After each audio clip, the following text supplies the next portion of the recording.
What's up guys, Agile here. We are checking out the Enshrouded update that just dropped on, let's take a look here. November 5th, that's what it was. So we're going to go through the trailer here, look at the patch notes a little bit, just be a quick and simple video on it. So yeah, I haven't seen this yet, but we'll just take a look at it here. Greetings Flameborn. We're thrilled to introduce Enshrouded's biggest update yet, Souls of the Frozen Frontier. Let's dive in. First up, the Albany Summits, a massive new snow biome that towers above the world as the highest peak on the map.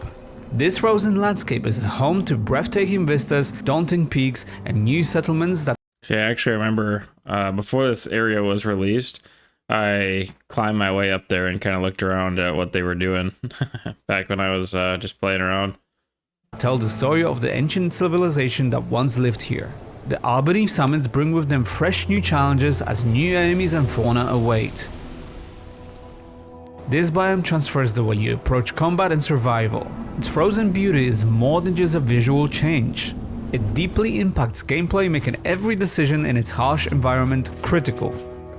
Along with the Albany Summits, we're introducing a completely new weather system. This dynamic system brings the world to life with changing weather throughout the day. But it's not just the snow. Oh wow, Rainstorm sweeps across the regions, not just the snow. Cool. Rainstorm sweeps across the regions of Ambervale, adding to the immersion and making the world feel more alive than ever before. Finally rainstorms. Speaking of bringing the world to life, let's talk about the new threats you'll face. We are introducing new scavenger enemies with fire-focused attacks from the flamethrower scavenger and the whip-wielding champion, who not only attacks but buffs allies. You will also encounter a new variation of the foe you already know, the Cyclops. This massive male brute roams caves, and his corrupted version can be found in the Shroud, ready to challenge even the most seasoned players. Speaking of Shroud, keep an eye on the new Fogger Sporehead Mage, and of course we've added new wildlife and their new variations, including the Mountain Yak, Snow Leopard, and a Mountain Goat. Ooh. I like the Now, Snow let's Leopard. move on to a complete revamp of NPCs. Your crafting NPCs can now roam freely around your base, following daily routines. At night, they will seek out beds you assign them to sleep in, so you can create dedicated living quarters for your survivors. Sweet. Their happiness is now tied to having a sheltered bed, so be sure to take care of their needs. After all, they're working for free. Alright guys, look at all these. A helpful villager that will live and work in your base. I mean, look at all those. And we can now assign them places to live, so we can build little houses for them. We've also introduced assistant crafting NPCs who can be found throughout the world and be placed in secondary bases, giving you access to crafting recipes without having to move your main NPCs. Cool. But that is not all. We are also introducing townsfolk to make your bases feel more alive. These NPCs can be found and rescued around the world and come with quests, dialogue, and interactions. Enshrouded is about restoring a kingdom, and these are your first subjects. And now let's talk about first subjects. I wonder if there's going to be more added, because he put an emphasis on first subjects. something you have been all asking for: animal farming. You can now tame and capture wildlife, bringing them back to your base. Yes, Once that's there, awesome. they will produce resources like wool, milk, eggs, and feathers, as long as they're fed and sheltered. Animals can breed and produce offspring, and yes, you can even pet the baby animals. Pets are also making their way into your base. Nice. Cats and dogs can now be tamed, roaming freely in your settlement. Guys, this game has the potential. Man, I mean, we're getting into like RPG elements here. This game has the potential to be fantastic. I mean, I'm talking like full bore, people making multiplayer maps, completely RPG. It'd be sweet. They don't provide resources, but will give you buffs when petted. And with 5 coats for dogs and cats, there's a good chance your pet in-game will look like your pets in real life. Moving on to miscellaneous stuff. We're increasing the max player level to 35, and the flame can be upgraded twice to help you venture into the new deadly shroud zones. You will also be able to unlock new weapons, new armor sets, and a reward glider system. And also, ice as a terrain block, which will let you have fun sliding across frozen surfaces and perhaps put you on a collision course. Oh, The awesome. grappling hook has also been enhanced. It can now pull flying enemies towards you Oh, or launch you yes. into the combat against larger foes. In order to use the new grappling hook mechanic, you will have to unlock it in the skill tree. Finally, we've added new building materials and furniture to keep your creative side busy, from polished granite and obsidian to icy terrains and luxurious... Let's go back. Yeah, look at these. Finally, we've added new building materials and furniture to keep your creative side busy, from polished granite... Guys, look at these. So good looking. This would be a sweet one to build like a ghostly kind of castle.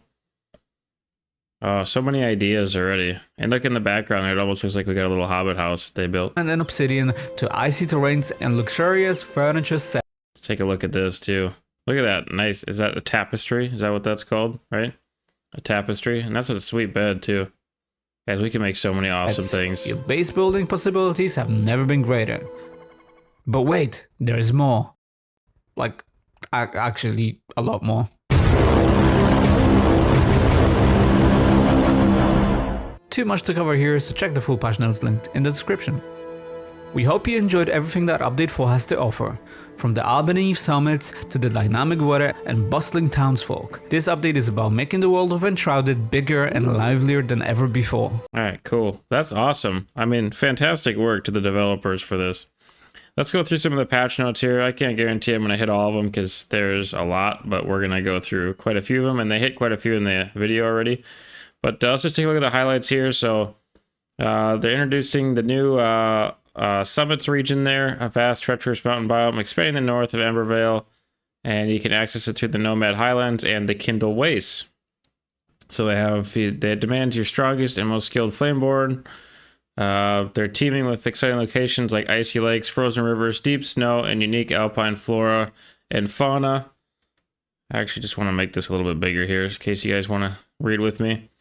And it's easier on my eyes too, but anyway, and then we're gonna face formidable new foes with fresh tactics, powerful creatures rumored to haunt the highest peaks. Discover that, I'm sure that's the trolls. Discover friendly wildlife, eking out a living on the edge of the world. New shroud roots can be felled to gain additional skill points and rid the world of evil, so that's good because I know like those go pretty fast, especially if you're playing multiplayer. Uncover Embervale's tragic path through a series of new quests and unlock exclusive achievements. So obviously we have a new level cap and crafting tier, so max level is now 35. Discover and collect rare resources exclusive to the summits. I don't really know how to say it. Albaneve? Is that how you say that? I'm just going to say summits. Unlock and construct new crafting stations needed for higher tier items, so that's good. More progression. Every class and subclass can craft unique armor sets while new spells, skills, and perks expand your capabilities. I like this, as I like the new spells, skills, and perks. That's sweet. They really did a great job with that. And I hope they continue to expand on those too. Because, you know, my first playthrough, my first character, I made him pretty much a tank. And tanks, yeah. I mean, you guys know. You guys know. Dynamic weather. The first iteration of our weather system is finally there. Finally there. Experience a living world as weather changes dynamically across Embervale, so prepare to get wet or find some shelter. So I'm guessing there's going to be a survival system linked to that. High altitude areas are prone to snowfall and freezing temperatures, which can drain your body heat. Yep, so right there it is. Body heat. Use specialized armor, foods, and consumables crafted from recipes available through NPCs to survive the cold. Simple tools like campfires and torches provide additional warmth when navigating the coldest areas. Build underground, guys. Build underground. New townsfolk. The Flames power has brought more souls back to life, ready to join your settlement, which is awesome. I love this feature. This is basically what I've been waiting for here. The new townsfolk and the next section of farms and animals. I love that. Discover townsfolk across Embervale, unlock their quests, and bring them home. Place new assistants in secondary bases, giving you full crafting functionality away from the main settlement. That's great for multiplayer, so you and your friends can live separately. Townsfolk now sleep in beds at night, and engage with the Flameborn, which is fantastic. Fresh cosmetic outfits inspired by townsfolk clothing are now available for the Flameborn. Oh, sweet, so we can blend in with them. Farm animals and pets. Your base is about to get much livelier with farm animals and pets, which is awesome because it was pretty empty before. Non-hostile animals can now be tamed and brought home to produce valuable resources, provided you give them some food and shelter. With shelter and enough food and time, your animal flock may grow. Find and tame new pets across Emervale to join you, and yes, you can pet them. So here we got some visual updates. With Update 4, we're introducing new major improvements to scene rendering. Our aim for this update was to work on the quality and feel of the rendering of the scenery and work on better and faster reactions to bright and dark scenes, which is nice. Good quality of life update. A new tone mapper was introduced, which allows a better overall image with more consistency in the colors and improved overall impression of the final images of scenery.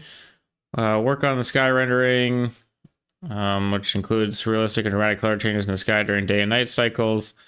Addition of local tone mapping and adjustments to expose compensation produces a better balance between bright and dark areas of the scene.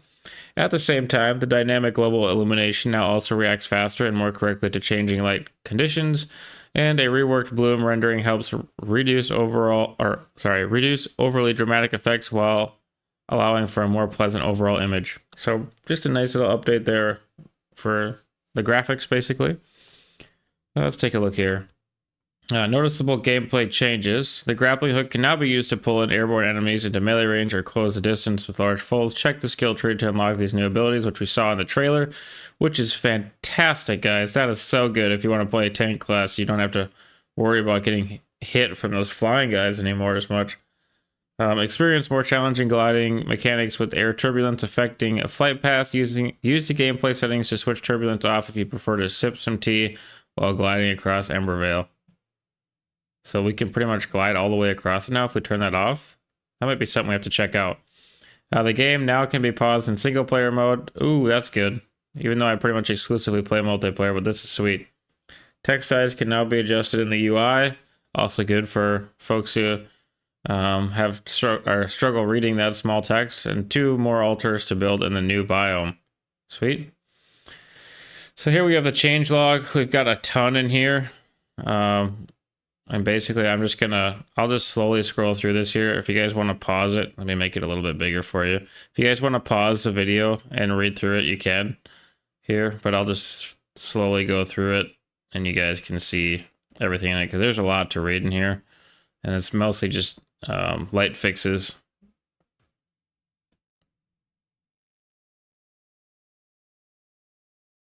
Guys, I'm so excited for this update for this game. I've been waiting for this update since the game launched, basically, when everybody's been requesting these features that they're just adding in now. Same thing with the game world and enemies here. I'm just going to scroll through real quick. I like this. 4 new songs can be discovered for those campfire jam sessions. Sweet. A lot of polishes, a lot of fixes for patches or for bugs.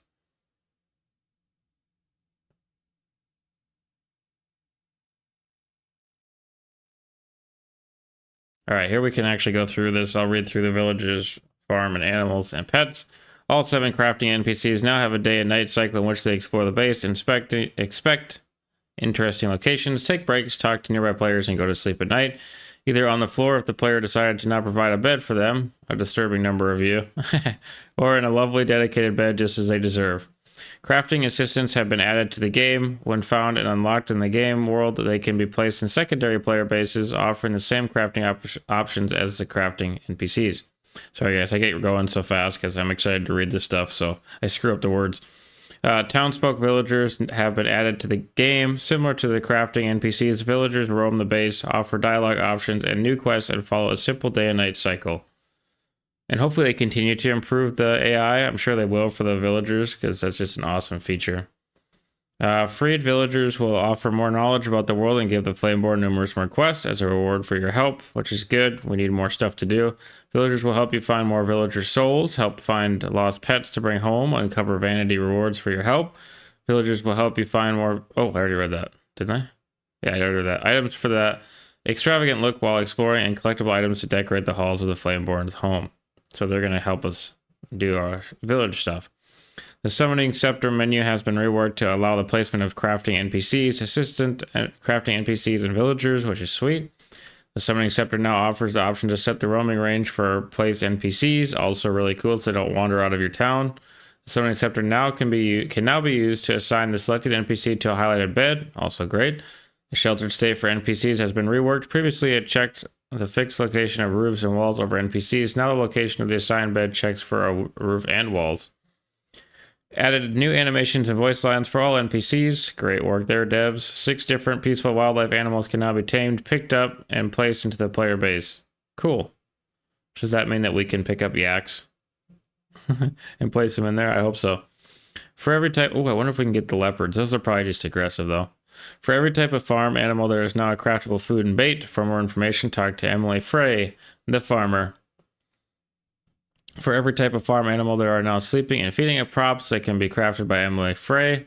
Farm animal feeding props are inventories that only accept the designated food items for the animal type that the prop is for. When the animal is hungry and can reach the filled prop, it will automatically take food from the stack. That's great. Don't have to manually fill it so much. Farm animals produce different types of resources at regular intervals as long as they find food and shelter when they need it. Great also. Now there's a functionality, not just pets to them. When there are 2 animals of the same kind within the reach of each other, there's a chance that they have offspring. Both parent animals need to have access to food, and a sheltered bed and a free bed must exist for the offspring. Only 1 offspring can be born per night in each player base, even if several parent animals fulfill the preconditions. Okay, so they're limiting the number there, so it doesn't get too crazy, I suppose. Not bad. Animals can be petted. It makes your character feel warm and fuzzy inside. I'm sure it gives us a buff of some kind. Probably maybe the same as a fire buff, we might guess. 6 new pets have been added to the game, consisting of 3 dogs and 3 cats. Quests lead the player to the locations where the pets can be found and tamed in Embervale. Once tamed, they can be picked up and placed into a player base where they will roam around and let themselves be petted. The taming difficulty can be set in the difficulty setting of the game world. And should villagers, animals, or pets have trouble navigating a base, it can help to place them again at a different position. It would be best for some villagers to not leave their designated space. The roaming distance can be set to 0 meters for each NPC individually. So maybe pathfinding is still something they're working on. All right, crafting and building here. I'll just hit some of the highlights here. Obviously, there's no resources, 7 new crafting stations, 9 new sets of armor, 6 new building block materials, and 5 new terrain materials are available for building and terraforming. Numerous new furniture and decorative props. Numerous props that previously couldn't be crafted by players are now available at their respective crafting stations. King-size beds now have several slots for sleeping. Well, just 2 slots, sorry. I'm not sure.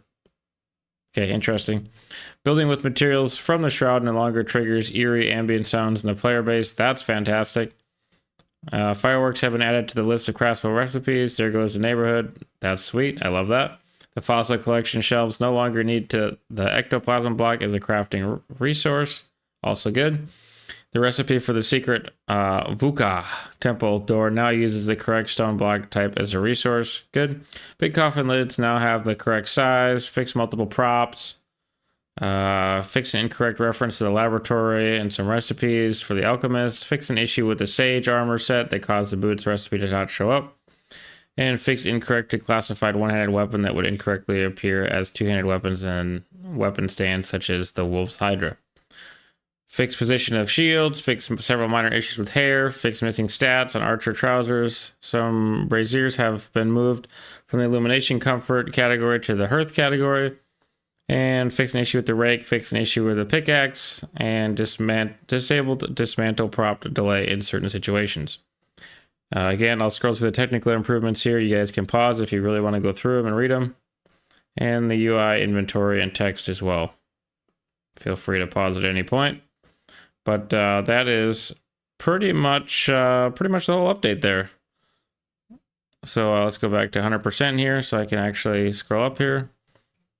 And yeah, so we checked out the trailer. We checked out some of the actual update notes here, some of the patch notes. And I did see that they did release, some hot fixes. So I'm guessing just a lot of the stuff, a lot of the stuff that they just added in, I wanted to release a patch for it. So that's fantastic. But that's going to be it for today's episode here, guys. Today's video on the update for Enshrouded. If you guys like Enshrouded and whatnot, let me know. We can start playing it on the channel here too. I just wanted to give a quick update for it, and we'll catch you in the next one.